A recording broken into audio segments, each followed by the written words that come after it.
નવસારીમાં 2 દિવસ અગાઉ આવેલા ભયાનક પૂરે સામાન્ય અને મધ્યમ વર્ગના જનજીવનને અસ્તવ્યસ્ત કરી મૂક્યું છે। પૂરના પાણી તો ઓસરી ગયા છે, પરંતુ લોકો માટે મુશ્કેલીનો અંબાર છોડી ગયા છે।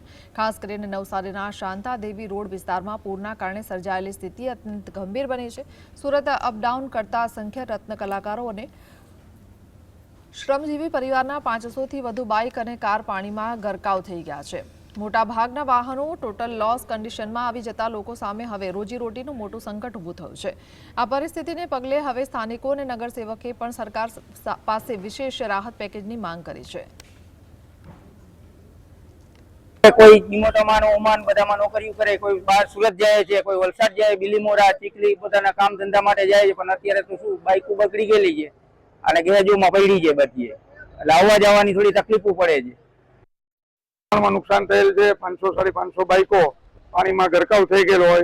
30 થી 50 फोर व्हीलो पानी में आवी गेल होय अने सरकार ने मारी आपना माध्यम थी रजूआत छे के आ लोकोने बाइक नु नुकसान नहीं पण सूरत नी जे पेकेज डिक्लेर कर्युं एवं नवसारी नु पेकेज डिक्लेर करी थोड़ोक सहाय थाय एवं